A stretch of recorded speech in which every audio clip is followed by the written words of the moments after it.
안녕하세요. 오스틴 주식입니다. 애플을 살펴보느라 먼 길까지 오셨습니다. 그동안 애플에 대해서 애플 글라시스, 라이더 센서, M1 칩, 셀룰러 모뎀 칩, 그리고 애플카에 대해서 알아봤습니다. 이제 마지막으로 재무제표를 살펴보겠습니다. 전편에서 보았듯이 애플은 프로덕트 제품군과 서비스로 나뉩니다. 제품은 다 아시다시피 아이폰, 아이패드, 웨어러블이고 서비스는 광고, 애플케어, 클라우드 서비스, 그리고 책, 음악, 비디오, 피트니스 플러스 등 디지털 컨텐츠와 애플카드, 애플페이의 페이먼트 시스템으로 나뉩니다. 총 매출, 순이익은 5년간 1.3배가 늘었고 애플처럼 시총이 2천조나 되는 기업이 순이익은 매출의 21%나 됩니다.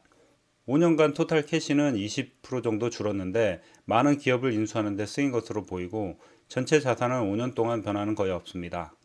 제품별 매출을 보면 아이폰이 전체 매출의 50%를 차지하고 맥북이 10%, 아이패드가 9%, 웨어러블이 11%, 서비스가 20%를 차지합니다.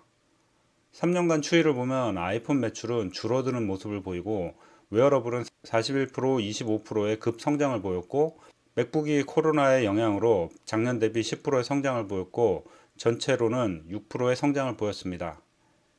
웨어러블의 매출이 31빌리언인데 엔비디아의 매출과 비교해보면 11빌리언으로 애플이 파는 애플워치, 에어팟의 3분의 1밖에 되지 않습니다. 애플 참 대단합니다. 역시 1등 기업이라고 할 수 있겠습니다. 영업 비용을 보면 연구개발비로 매출의 7%를 쓰고 판관비로 역시 7%를 사용합니다. 매출 총이익을 보면 서비스 부분이 2018년 31%에서 51%로 많은 증가를 보였고 이 부분이 중요한 것이 제품군의 매출 총이익률은 31.5%인데 반해 서비스의 매출 총이익률은 66%나 됩니다. 애플이 서비스 부분에 힘을 기울이는 것은 당연해 보입니다. 전체 매출 총이익률은 3년간 38% 정도를 보이고 있습니다. 캐시 부분을 보면 192빌리언의 현금 등가물이 있으며 현금 흐름 중 오퍼레이션으로 벌어들이는 금액이 81빌리언이고 투자 부분은 부동산 투자, M&A 등으로 4빌리언의 지출이 있었고 파이낸싱 부분으로 돈이 나간 것은 주식 바이백 등으로 72빌리언을 쓴 영향입니다. 재무제표에는 나올 수가 없는 내용인 애플의 브랜드 가치를 보여주는 차트인데 이 부분도 참고를 해볼 만합니다. 애플의 경쟁사를 떠올리니 마땅한 경쟁자가 삼성인데 미국에 상장되어 있지 않아서 마이크로소프트와 구글을 뽑아봤습니다. 5년간 애플은 4배가 올랐고 마이크로소프트는 3배, 의외로 구글은 1.3배밖에 오르지 못했습니다. 매출은 애플이 250빌리언으로 가장 높고 구글이 160빌리언, 마이크로소프트가 140빌리언을 벌어들이고 있습니다. 인컴은 애플과 구글이 매출 대비 22% 정도인에 반해서 마이크로소프트는 32%나 됩니다. 마이크로소프트에 대해서 조사를 좀 해봐야 될 것 같습니다. 애플의 자산은 320빌리언이고 부채는 250빌리언입니다. 2017년부터 자산이 자사주 매입 등으로 줄어들고 있는 부분이 눈에 띕니다. 반면 구글은 계속 우상향으로 280빌리언의 자산, 73빌리언의 부채로 부채 비율이 26%밖에 되지 않습니다. 마이크로소프트는 자산 300빌리언, 부채 180빌리언으로 가장 이상적으로 보입니다. 현금 흐름을 보면 애플은 영업으로 80빌리언을 벌어들이고 있지만 5년간 정체되는 모습을 보이고 있고 구글은 54빌리언의 우상향의 모습을 보입니다.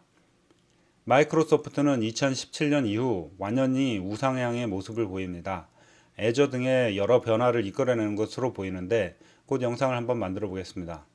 인베스팅을 보면 애플은 유가증권을 많이 가지고 있어서 최근 팔면서 투자가 적어 보이는 착시 효과가 있고 구글은 29빌리언을 쓰고 있고 마이크로소프트도 12빌리언을 지출하고 있습니다. 영업이익률은 애플이 24%, 구글이 21%, 마이크로소프트가 33%로 상대적으로 높습니다. ROE는 애플이 자본 감소의 영향으로 88%로 높고 구글은 17%, 마이크로소프트는 37%로 역시 마이크로소프트가 이상적으로 보입니다. 애플의 총점수는 4.5점을 주었습니다. 성장성은 별 5으로 5년간 매출이 1.3배 성장한 점, 수많은 성공적인 인수합병이 있었던 점, 전기차 시장에 진출한다는 루머가 있는 점을 꼽았습니다. 안정성으로도 별 5을 주었습니다. 192빌리언의 현금을 가지고 있고 24%의 영업이익률을 보이고 있습니다. 리스크 부분은 별 4을 주었고 급변하는 디지털 세상과 경쟁이 심화되고 AR과 VR이 아직은 불확실성한 점을 들었습니다. 가격 지표는 1월 3일 기준으로 별 4을 주었고 PR은 40.45배, PBR은 34.53배, PSR은 8.47배로 높은 수준을 보이고 있습니다. 경쟁 우위로도 별 5을 주었습니다. 높은 브랜드 가치, 다양한 제품군, 꾸준한 인사합병을 들었습니다. 이상으로 애플에 대해서 알아봤습니다. 애플을 바라보면서 역시 1등 기업은 다르다라는 생각이 들었고 미국 주식은 역시 혁신을 주도한다라는 생각도 들었습니다. 한국 주식 시장 대비 아무래도 세계를 시장으로 하는 기업이라 장기적인 투자를 하는 것이 자산을 늘리는데 중요할 거라고 생각을 합니다. 감사합니다. 이상으로 오수진 주식이었습니다.